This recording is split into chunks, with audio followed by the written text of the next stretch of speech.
just started her villain arc. She needs to start putting her foot down because this, like, some of this stuff is getting a little wild. She comes into the WNBA, her biggest life dream to play professional basketball. She comes into the WNBA. She gets a special whistle the opposite way because she's getting fouled and flagrant fouled and just the defense that they're playing on. Honestly, at this point, I wouldn't be surprised if Caitlin Clark just decided to burn it all down, because what we're witnessing right now, it's absolutely wild. Just 2 minutes ago, news broke that Commissioner Cathy Engelbert has officially filed a lawsuit against Caitlin Clark. On her is actually insane. Yet despite all that, has an incredible rookie season. And then on top of that, people are using her name for their hidden agendas on both sides. People are just using Caitlin's name. And then if she says something, it's not enough. If she doesn't say anything, she never wants to speak out about anything. Yeah, you heard that right.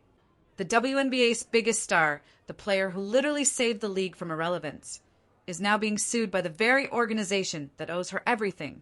And trust me, this isn't just some legal formality. This is war. The gloves are off, and the fallout is about to get nuclear. But before we dive into this absolute chaos, let's rewind a bit. That you're disheartened by the characterization of your conversation with Napheesa Collier. Just again, seeking clarity.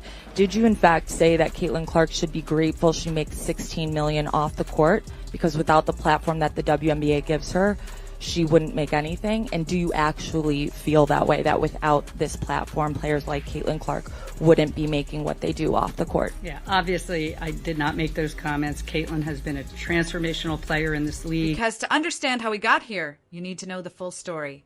And buckle up, because this one's a roller coaster. Caitlin Clark entered the WNBA with one simple dream: to play professional basketball at the highest level. That's it. She wasn't asking for special treatment. She wasn't looking to start drama. She just wanted to hoop.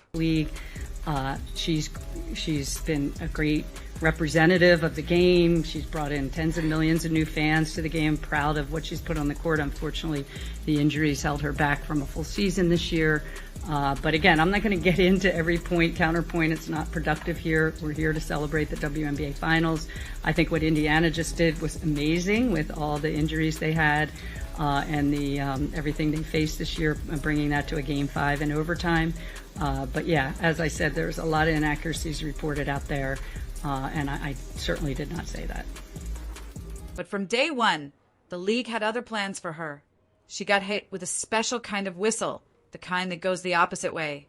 While other players got protected, Caitlin was getting absolutely hammered on the court. Flagrant fouls, cheap shots, elbows to the face.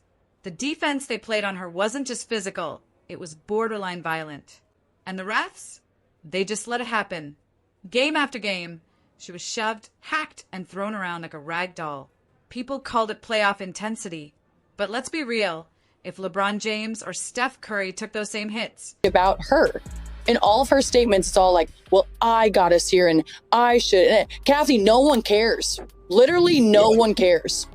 Like how you're sitting right there, that's how we feel every time she speaks. Every time she speaks, us as players, that's how we feel. There'd be technical fouls flying left and right. Yet somehow, despite all that chaos, Caitlin had an incredible rookie season. She put up numbers that made veterans look twice. She broke records. She sold out arenas. She brought millions of new fans to a league that desperately needed them. But here's where things get twisted. While the WNBA was busy cashing checks from Caitlin's jersey sales and ticket revenue, they were also using her name as a political football. Boom. Well, I mean, first of all, I have great respect for Fee. And I think she made a lot of very valid points. And, I think what people need to understand, we need great leadership in this time across all levels. This is straight up the most important moment in this league's history. Well, this league's been around for 25 plus years. And this is a moment we have to capitalize on. So that's honestly what I would say. I think there's, Fee said it all with what she said. And both sides, the league and the players, started throwing her into their messy narratives. If she spoke up about something, people said it wasn't enough. If she stayed quiet, they accused her of not caring. She was trapped in this impossible situation where no matter what she did, someone had a problem with it. And then came the moment that changed everything. Napheesa Collier's exit interview. 6 minutes of pure, unfiltered chaos. Instead of the basketball world talking about the WNBA finals, everyone was talking about Collier because she dropped a bomb that nobody saw coming. She accused Commissioner Cathy Engelbert of lying. Specifically, she claimed that Engelbert once told her that Caitlin should be grateful for the WNBA. That without the league, Caitlin wouldn't have any of those massive endorsement deals. That one comment, that one sentence, absolutely exploded. Fans lost their minds. Players started posting cryptic messages online. And the league? They went into full panic mode. So naturally, Engelbert tried to clean up the mess. She held a big press conference right before game one of the finals, hoping to smooth everything over. But here's the thing, it didn't help. Not even a little bit. In fact, it made things so much worse. Because instead of taking accountability or addressing the real issues, Engelbert flat out denied everything. She said she never made those comments. She hinted that Collier's version of their private conversation was full of inaccuracies. Basically, she called Collier a liar on national television. And that's when everything truly started spiraling out of control. Now, here's why that denial was such a massive mistake. Napheesa Collier isn't just some random player venting on social media.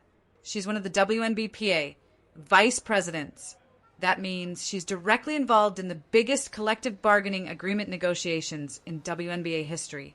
She's at the table fighting for player salaries, better schedules, and improved benefits for every single woman in the league. So when the commissioner publicly dismissed her and essentially called her dishonest, it wasn't just disrespectful to one player. It was a direct insult to a union leader.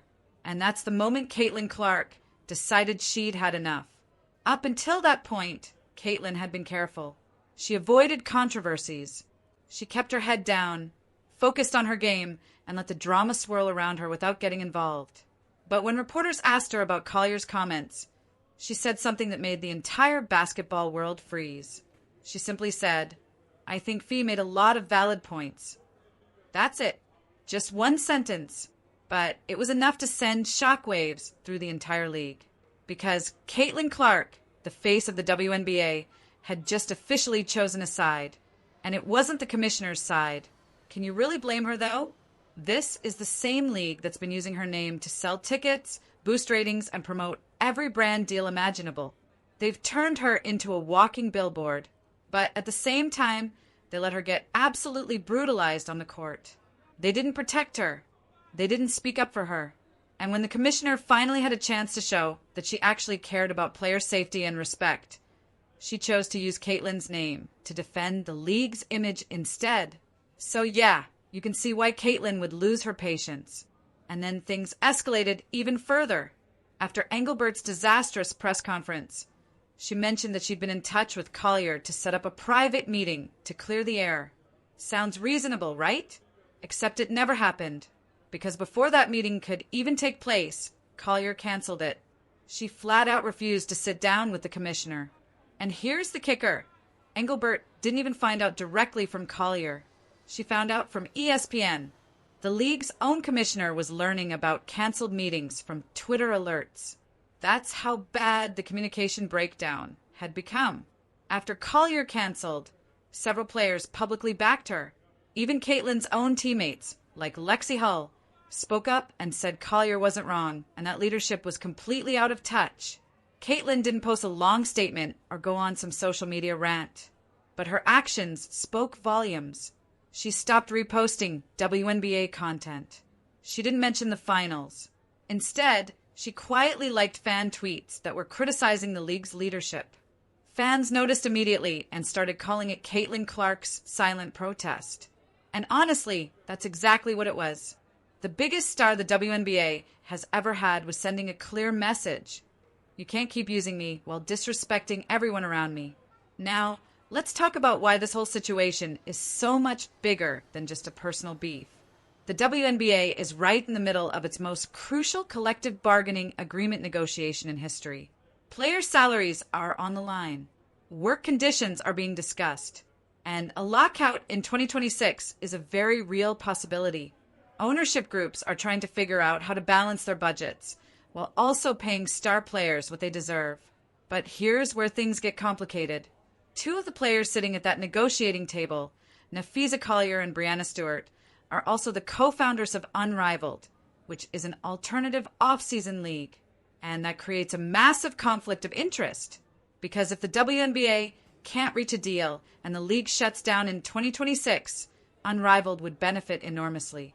Players would have no other choice but to go there to make money. So naturally, owners and executives are suspicious. They think Collier and Stewart might secretly benefit if the WNBA collapses. And when the commissioner gets caught in a public war of words with one of them, it makes the whole situation look even worse. That's where Caitlyn's frustration really comes from. She's watching both sides turn her name into a pawn in their political games. She's trying to train, recover from injury, and prepare for next season. But every single headline somehow circles back to her. Ticket prices? Caitlin Clark. TV ratings? Caitlin Clark. Sponsorships? Caitlin Clark. Even the CBA negotiations? You guessed it, Caitlin Clark. And yet, she's being told she should be grateful for what the league gives her. That's absolutely laughable. The truth is, the WNBA needs Caitlin Clark way more than she needs them. Her games break viewership records. Her jersey sales are off the charts. Even during her injured season, she pulled in more coverage than the actual finals. And still, the league hasn't figured out how to protect her on the court or truly support her off it. Fans are catching on too. The frustration is building online from both casual viewers and diehard supporters. Everyone's realizing that the WNBA has been handed one of the biggest marketing gifts in sports history, and somehow they keep finding new ways to mess it up. The irony is that Caitlyn isn't even asking for special treatment. She just wants fairness. She wants to play the game without constant drama, media chaos, and politics dragging her name around. But every single time she tries to move forward, the league throws her right back into the spotlight. Not for her talent, but for controversy. And that quiet patience she used to have, it's gone. This isn't the smiling rookie anymore. This is a player who's realized that keeping quiet doesn't help. By supporting Collier, even slightly, Caitlyn told the WNBA loud and clear, "You're not untouchable." And the fallout is only just beginning. Players are dividing into sides. Fans are arguing like never before. Even former stars are chiming in, calling this the most embarrassing stretch in WNBA history. Meanwhile, Cathy Engelbert is still out there acting like everything's fine. She's holding scripted press conferences, talking about player alignment and stakeholder engagement, while the league she runs is literally on the verge of collapse.